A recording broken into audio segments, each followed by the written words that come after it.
general lines that we outlined for our expectations, that we should have moderated our support then and given him the impression that, this was not just a blank check, but that we expected to have certain general progress made in the country.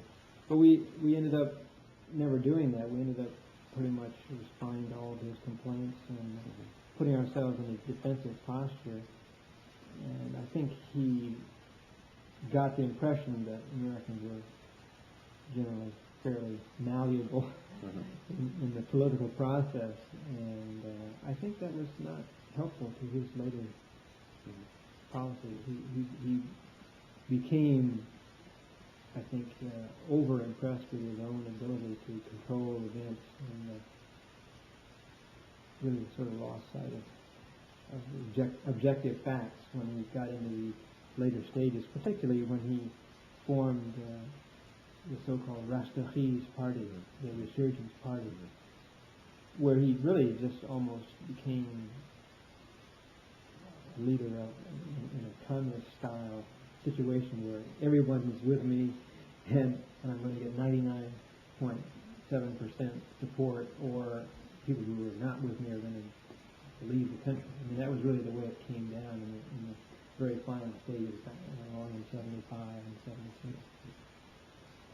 According to one of the reports that I've seen from the Kennedy period, it was a document by Phillips Talbot.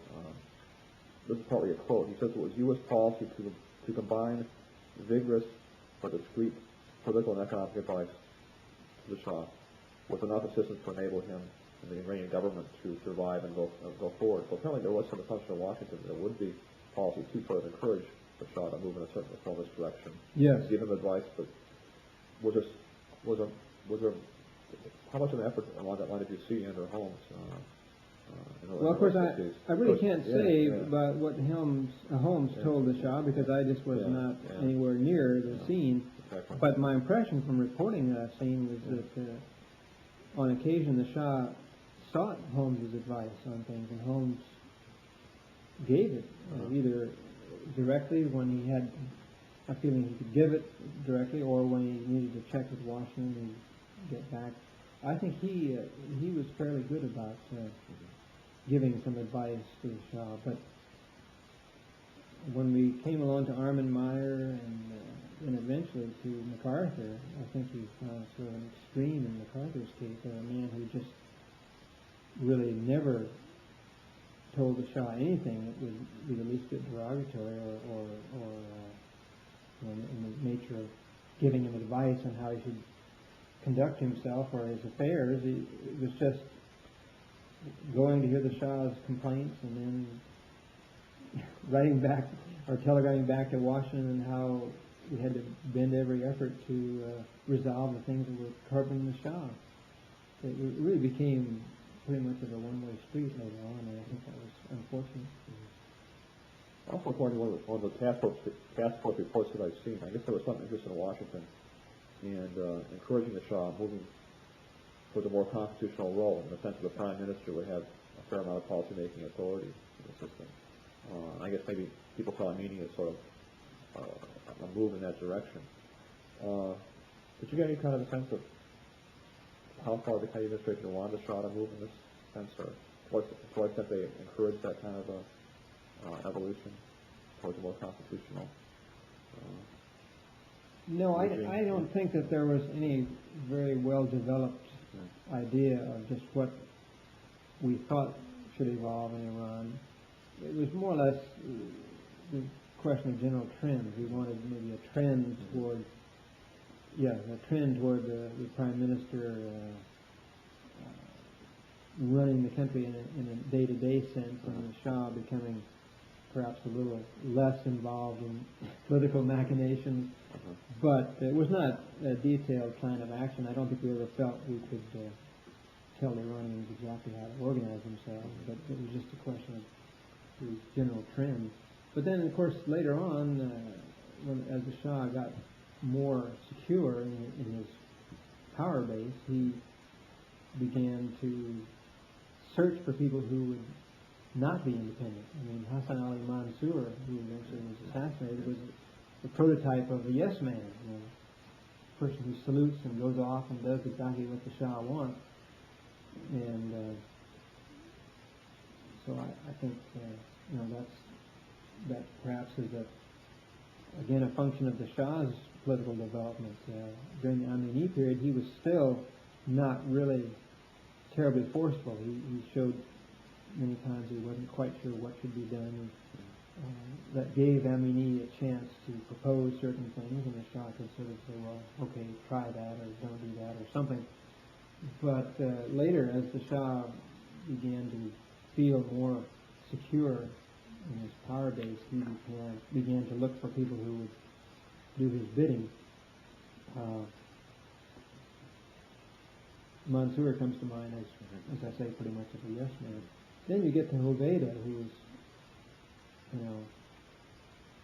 a very difficult person to analyze in that context, because he was sort of both. I mean, he did what the Shah wanted, but he also had enough experience in oil negotiations and economic affairs to have his own ideas, and he gave the impression of someone who tried to run everyday affairs of the government in a fairly reasonable way. He impressed a lot of visitors, in my experience, with his grasp of development issues and his involvement in every phase of government activity. Yes, he did what the Shah told him, but he managed to give the impression that he was, to some extent, his own man, too. So there was a much more ambivalent assessment, I would say, of his situation than there was in other cases.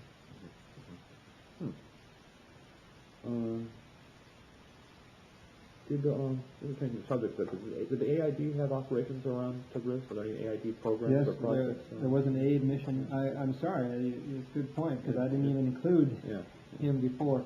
The reason I didn't include him is that he had no direct tie to the consulate whatsoever. He had a separate office and separate line of command from the aid mission in Tehran.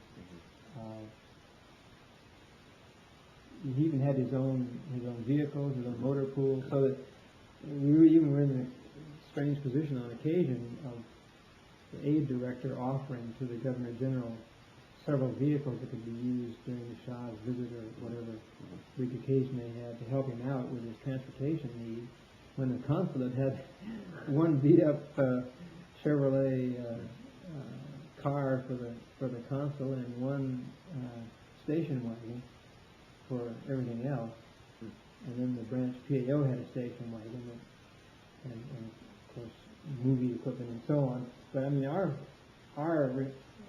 facilities were quite limited for what we were doing, and AID, by comparison, had a lot of vehicles and office space and personnel and budget much more generous than we had. So it was sort of an odd impression vis-a-vis the local government, because they had the impression of this very senior aid director, Houston Crippen, a very imposing. Houston Crippen? Yeah, very imposing and very nice man, a very, very courtly gentleman who had all these resources at his control, and then this very active consulate that was really strapped for resources. So it gave a sort of an odd impression, I think, to the Governor General and his staff as to the relationship of the consulate and the aid mission. Did you get a sense of what they were doing in that part of the country? Oh, yeah. What the AID projects were? Sure, we knew all the kind of projects they were involved in. They had agricultural projects, education projects. There was a very active program, but I'm a little bit skeptical about results, because I think the earlier period in Iran, when they had done a fantastic amount of grassroots development, drilling wells and spraying for malaria, just tremendous number of physical attributes all over the country that were provided by Ask the Char, as the Iranians call it. Point 4. They translate that literally, Ask the Char. 0.4. And aid was always known as ask the child, no matter what period.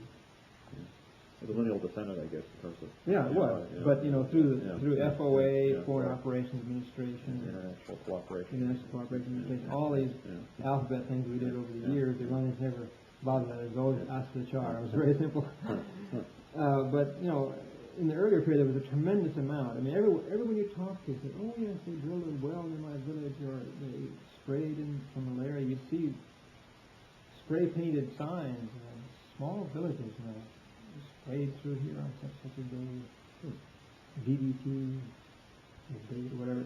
But by the time I was there, I felt they were getting a little bit bogged down in paperwork and, planning from Tehran and reports to Washington. A little more, I think, inefficient in their actual delivery of help to the grassroots.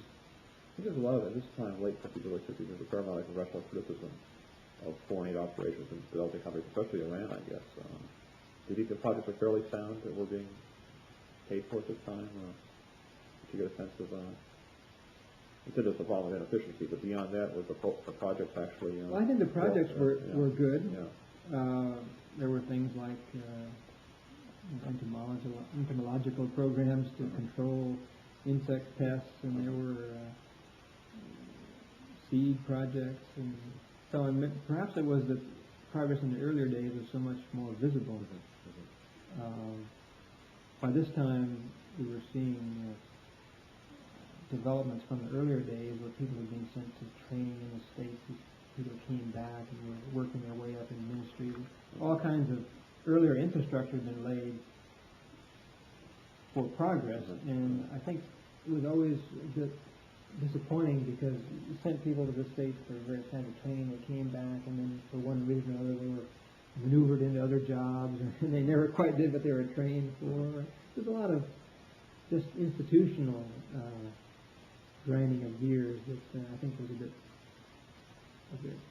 disappointing for some of the people who had high hopes for development sort of taking off. We were still in that period when we talked about countries taking off in development, and all that analysis is still being applied to countries like Iran.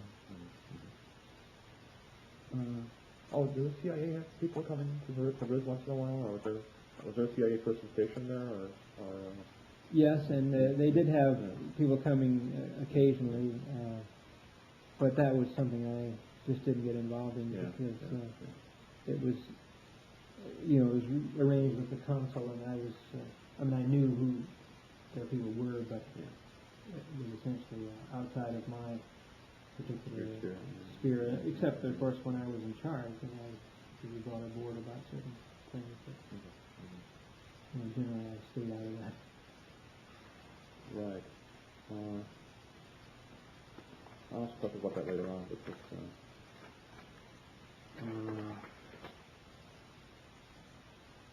one second. I guess around late 52 or late 53, the Shah announces his 6-point reform program of land reform and sports rights for women, educational reform, and so forth.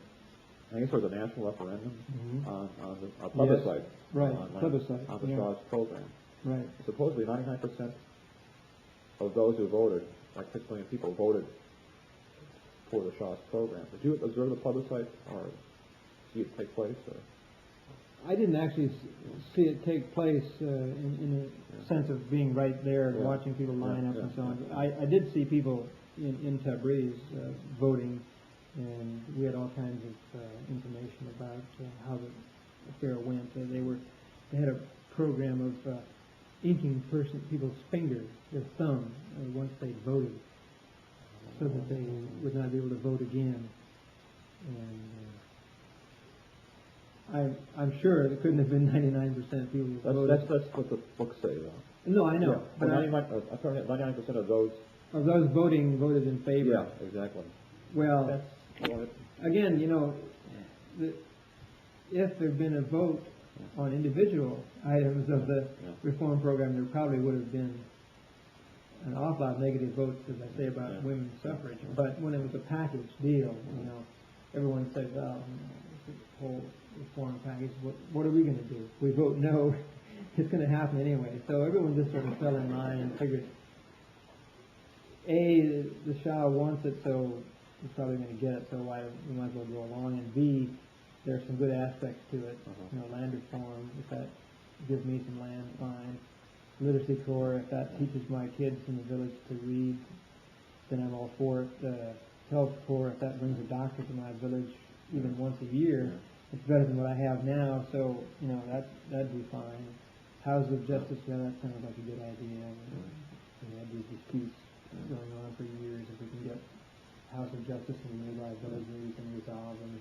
There were enough positive aspects, I think, that a lot of people would sort of go along with it just for that reason too. So I think probably was a general vote in favor, but the percentages obviously were. Yeah, it's amazing a high turnout. Was there any sort of subtle coercion for people to vote? I mean, I guess having a black mark on your finger, if you didn't have one, it meant you would not have voted. So was there any sort of implicit sanctions about not participating in the... Sure. It was the thing to do. And they made sure that people were allowed to vote in their villages or nearby towns. Transportation was arranged, all kinds of ways of doing these things. I really don't recall a great deal of specifics about that, but we weren't surprised that there was an overwhelming vote in favor. Now, during the first months of this same year, 1963, there was some fair amount of growing anti-Shah activity around the country. I think, from what I've read at least, Ayatollah Khomeini was becoming a major figure in the opposition, the national opposition to the Shah. And there was growing clerical criticism of the Shah. And apparently, during these months, early 1963, there was government attacks on religious schools in Qom, and apparently Tebris as well during these months. Did you know much about the attacks on the religious schools? Or was that something that was fairly visible in your recollection?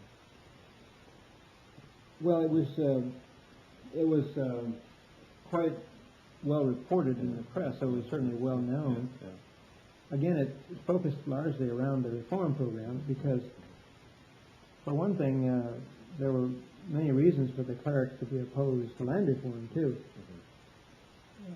For one thing, there had been a nice little symbiotic relationship in most villages between the village mullah and the landlord, because as long as the relationships were good between them, the mullah told the peasants to accede to the will of Allah and be a good citizen and not create a lot of unrest here on earth, because we must all live with the situations as we find them, and we'll find paradise after we die. So let's just all sort of pull together and not raise a lot of fuss.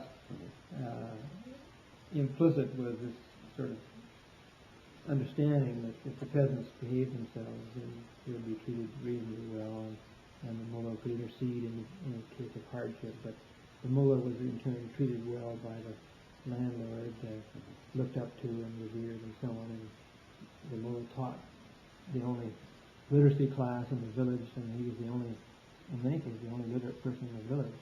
He would teach the kids reading and writing through the Quran. So there was this relationship, and then once the landlords were deprived of their land, that upset the situation. In some cases, later lands belonging to the church were going to be confiscated and distributed among the peasants. Not all, certainly, but some lands were going to be taken away from clerical control. Villages that had been, say, deeded by the owner to a mosque or to some religious endowment were going to be affected by land reform. And that was anathema too, because you were taking away some of the support for the church. Furthermore, there were sort of analytical grounds for being concerned about land reform. The question of whether possession of one person can be taken away by the government and given to somebody else. You know, I mean, it's one thing to say you take the land from the landlord and give it to the peasant who's farming it, but from a theological standpoint, the Mullah could argue that ownership of land is sacred, and you know, there's no temporal right of the government to come in and take the money from one person and give it to somebody else. So there are all kinds of reasons why there were doubts by clerical leaders about the reform package. Certain things they wouldn't have opposed, housing of justice and things like that, obviously in favor of. But then again, that women's rights question, you know, that really was dangerous. I mean, mullahs just, you know, they were very traditional minded. As you know, the mosque is segregated, men on one side, women on another. They just, you know, the idea of giving women the vote in any role in affairs is just anathema to clerical leaders. So Khomeini and others engaged in a lot of ferment behind the scenes, telling people that they shouldn't sit by while the government rammed these reforms down their throats. And of course that culminated in the June 83 riots, 63, time passes. The June 63 riots in Tehran, which again, I only heard about indirectly. One, obviously the press reports, but two, I was down in Tehran just days after it happened and met with some of the junior officers just socially. They were describing some of the scenes as just really wanton brutality. I mean, on both sides. Telephone kiosks being destroyed, and traffic lights smashed, and any symbol of authority, banks, buses, whatever, was attacked by mobs, and then of course the government reacted with overwhelming force, and lots of people killed. And of course there were then the official reports of death, and then there were the unofficial rumors, much higher casualties, and so it was a real time of concern. And we did have unrest in Tebris. I read that, yeah. And did you witness any of the demonstrations there? Or? Not. I was not in the midst of them, but one day when we expected demonstrations, we made a quick foray around town to see what we could see, and troops everywhere and all kinds of control. What they did, as I recall, quite clever. They had troops lined up in the bazaar area, which was of course a hotbed of activity because the clerics are very strong in the bazaar, a lot of links there, and so the government said you must open the shops, and the merchants are going to keep them closed as a protest. And it was something like you're having now in Palestine. Exactly. Open, close, open, close. And the poor merchants are in the middle. What am I going to do? The government says open up, and then the mob's going to come in and destroy my place. So the government had their troops lined up, and they would have one group in the foreground kneeling, aiming their guns at the mob, and then another group was standing behind with their guns aimed in the air, and then on a signal there would be a volley of shots.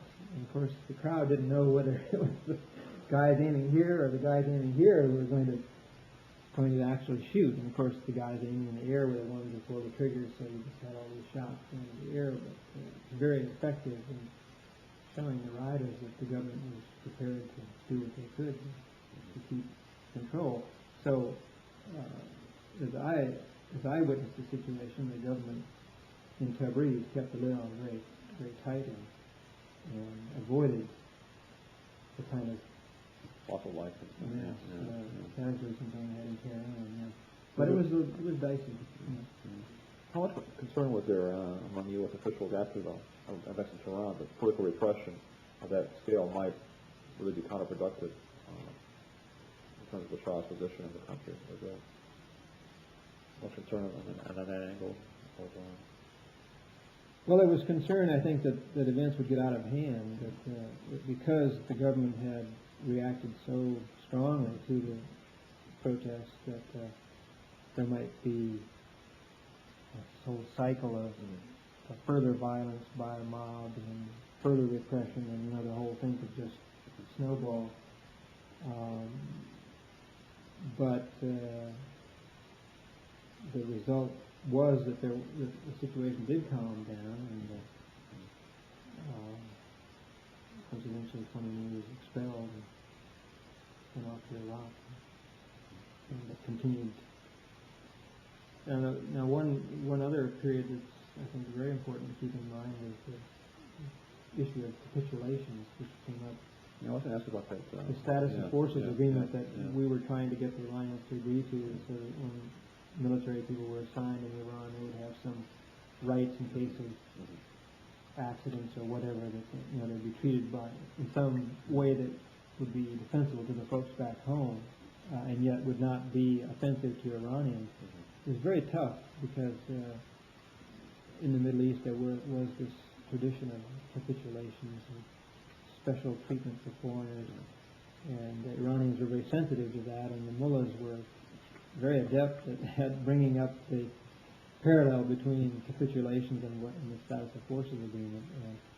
The Majlis, very unusual development, kicked up its heels and barely approved it, and it was very close, and there were fiery speeches, we won't accept this kind of pressure from the U.S., and Mansour was just taken aback because he was trying to hold things under control and show the Shah that he was managing the situation. And I went to some of the Majlis debates and heard people taking their positions, and it was amazing to see this allegedly rubber stamp parliament kick up its heels and take a different view. And the embassy was people were really surprised by what happened.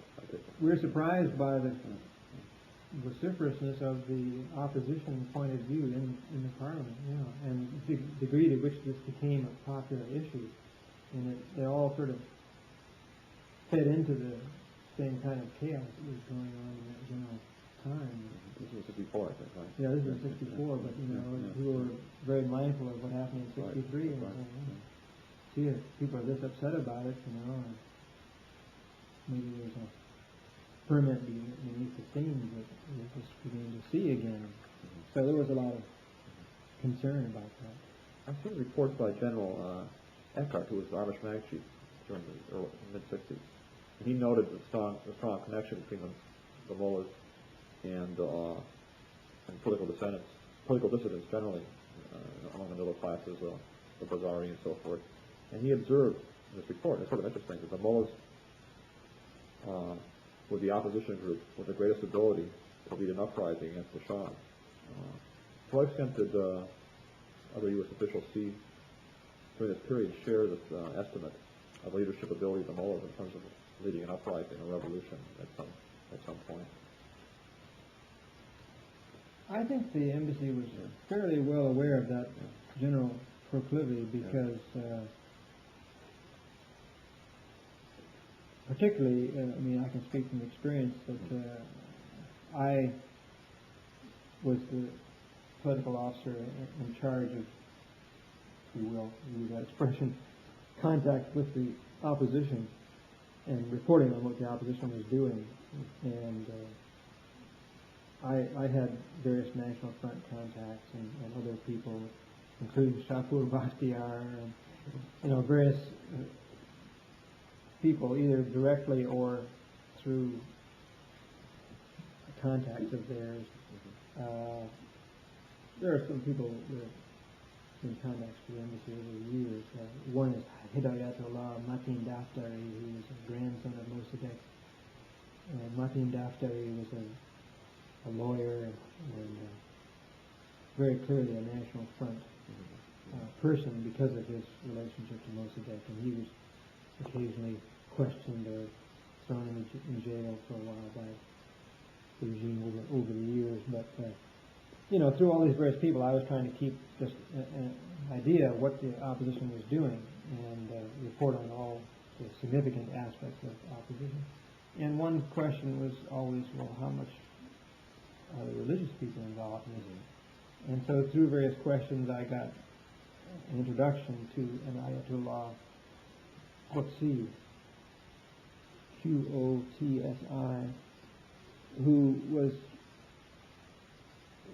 suggested to me as a contact because he was a person who was fairly high up in the religious hierarchy, but not so high that he couldn't talk to a foreigner, and that he was understanding and really wanted to learn more about our position on things as well as tell us about religious people's views. And so I used to periodically meet with him. I'd just go over to his house and sit around on cushions on the floor and talk about what was going on. And it was very informative. And, I always wrote up everything I learned about him. I don't know anything about him anymore, whether he's still around or whatever. And you may be aware of some things that have come out in the Iranian press carrying what are purported to be U.S. documents that were seized in the embassy. Oh, the captured documents. Yeah. Well, there's one there, I have a copy of somewhere, which purports to be a memorandum that I wrote about my various contacts. We'll have to go into it later. Yeah. And anyway, Kutsi is listed there, so I don't know what happened to people who are identified openly as contacts with the American embassy. Obviously, in a society like that where no one trusts the press, everything is based on who knows what, and rumors and gossip, and I know so-and-so who said this happened, and is that true? And you find out somebody else's view, and it's a great rumor-mongering society with people valuing their contacts based on how much they really know, and they really, with a fairly small number of phone calls or personal visits, people find out a tremendous amount of information from people who are in the know. There was a system of do-rays or groups that have been written about by Binder and other analysts about how information was transmitted in Iranian society. And if you were in the right do-ray, you would have contacts with a lot of other people in various walks of life. And among that group that met periodically, you could find out anything that was going on, really. And that's why people depended for their factual information was on the contacts they had with various people. And the press was just something to look at and snicker about, because you could see something in the press and then you'd find out the real story from your friends and evaluate why the government said this when in fact the truth is this. Anyway, what was I? Well, I was saying that Gortzi was this very good contact and to give me some ideas of clerical views about Iran, and he kept harking back to our support for the Shah, which is looked upon by Iranians as immoral. You're supporting a man who has no appreciation of our background because he's not a religious man. He doesn't pay enough attention to religion. He's spending all this money on arms. He should be spending money on education and food for children and all the things that are needed in this country of ours. But he's spending it on arms and wasting our oil revenues. We had many discussions along this line, and I think that was instructive. I always wrote up these conversations, and I felt that the religious angle should always be carefully explored. Even Hertz had some contacts with people who had contacts with noted clergymen, and the embassy in general, I think, was attuned from top to bottom to the importance of religion. Unfortunately, when I came back in '75, I felt that there was not nearly the same attention given to the effect of religion on politics. And I, in a session once at the embassy, I even recommended that we start cultivating religious figures again to find out just what they were thinking about issues, cited the importance of religion in their lives, as I saw it, even from my home up in northern Tehran. Gave some examples, but everyone said, well, let's think about it. But, by that time, we, I think, had evolved in this position where we just didn't do anything that might upset the Shah, and so the pros and cons of finding out about religious sentiment were considered to be, the pros are considered to be inadequate in view of the cons that might result from the Shah being angry that we were in touch with others. So we just didn't do it.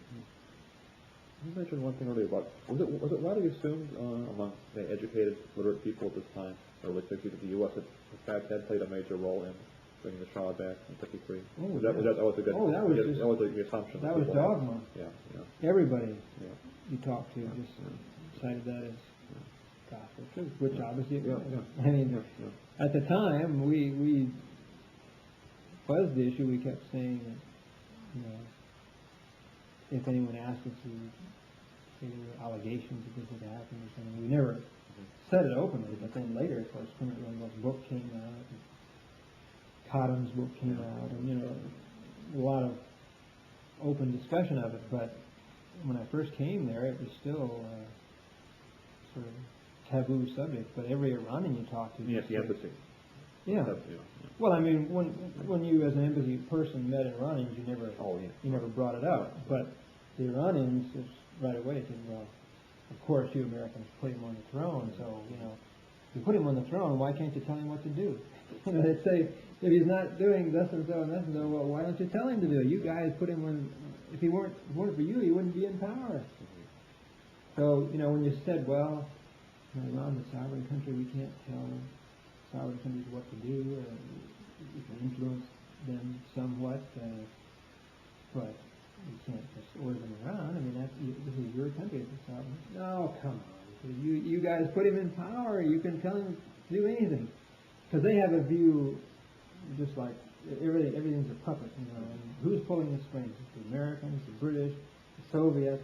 They had this expression that Dasti Khariji, the foreign hand. Dasti Khariji is everywhere. Everyone was analyzed in terms of where is his support. Is he pro-British, pro-American, pro-Soviet, some other country? Everybody was analyzed that way. That was one of the lexicons of Persian political thought. There are all kinds of details I shouldn't get into because there are many side issues. But books like Binder's book about political systems, he has a whole long chapter about Iran and how it works. And then later on you have that book based on interviews with Iranians by Marvin Zonis. I knew Marvin when he was out there, and he was very energetic in having Iranians fill out these questionnaires that he had, and then he analyzed the data, wrote this long book about it. So there are all kinds of people out there. I met James Bill out there just before I left in '66. I met him when he was out there doing some of his first research.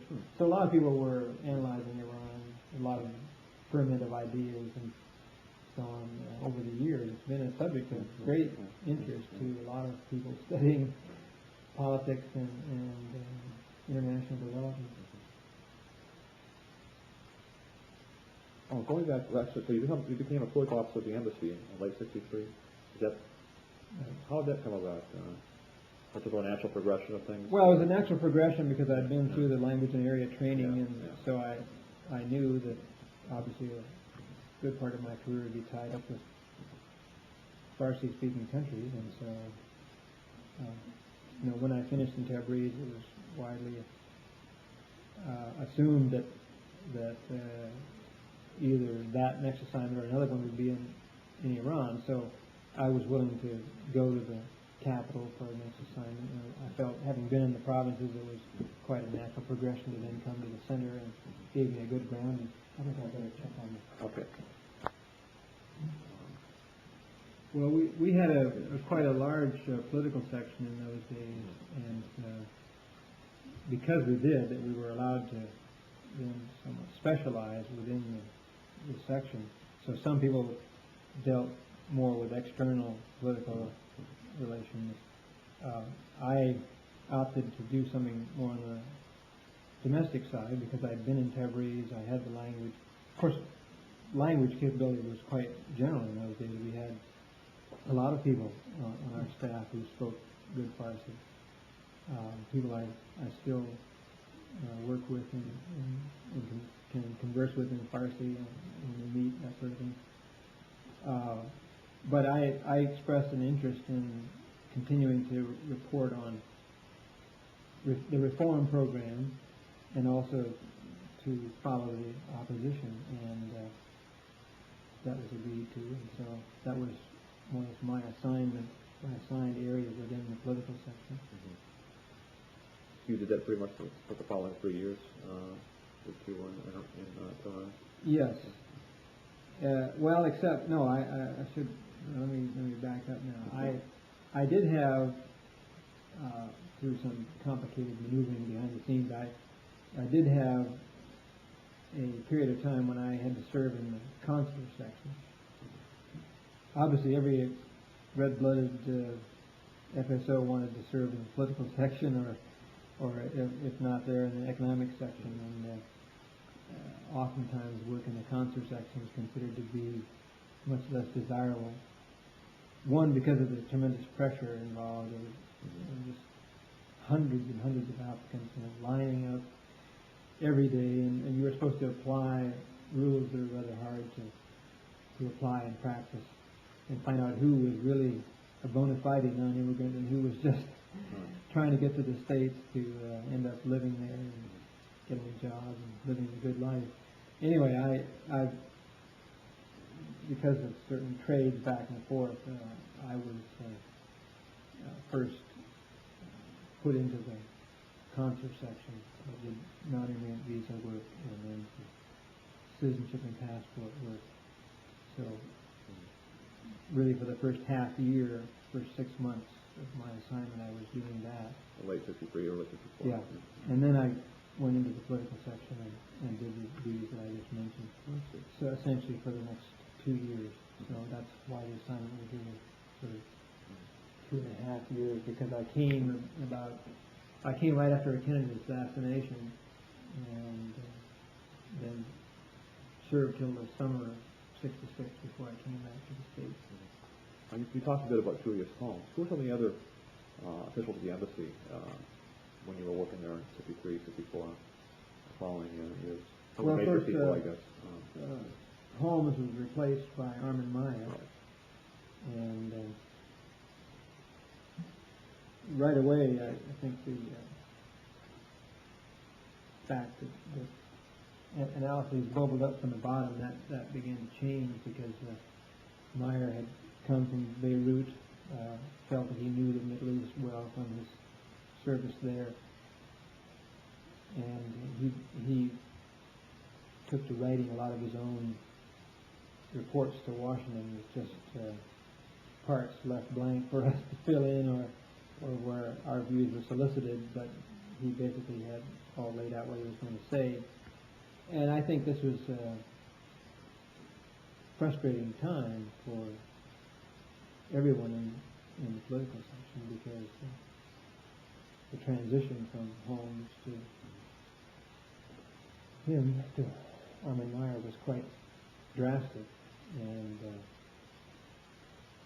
we felt that Iran was considerably different from the Levant, and we thought that he needed more time to understand this new situation before he started analyzing the whole thing for Washington's benefit. But he had his own view, and I think, as I said before, I think too, with his talks with the Shah, he got off on a foot where he pretty much became a channel for everything that the Shah wanted to complain about or have set right, and everything was dutifully reported to Washington. As a measure of his effectiveness was to get done the things that the Shah wanted done in Washington. So I think that, as I say, that ushered in a sequence of people who more or less played that same role. So the Shah got the impression that he could manipulate Washington's views through the approach that he took to the American ambassador in Tehran. Who were some of the other people that, on home lived there and are there that you worked with in the embassy? I mean, who did you report to, for example? Who was the chief of the political section? Was it? Martin Hertz. Martin Hertz. Okay. Yeah, because by the time I got into the section, he was firmly ensconced as the head of the political section. He had come in the fall, early fall or late summer of '83, because I first met him when I was still in Tebreez. In fact, I remember one of my last analytical pieces that I did in Tebreez was a piece on attitudes towards the reform program, which he was soliciting from various posts, to brief him in his new job as the political counselor. Harry Schwartz, I think, was the predecessor, who I, of course, knew, but I didn't interact with a great deal. And then, so as I say, we had Hertz heading the political section. Dan Newberry for a while was under him, but then Newberry got transferred, and Bill Helseth came in as the deputy political counselor. And then there was a whole group of people in the section. Victor Wolf and Tom Green, Charles Lassie. Was Bill Miller in the section? Myself. Miller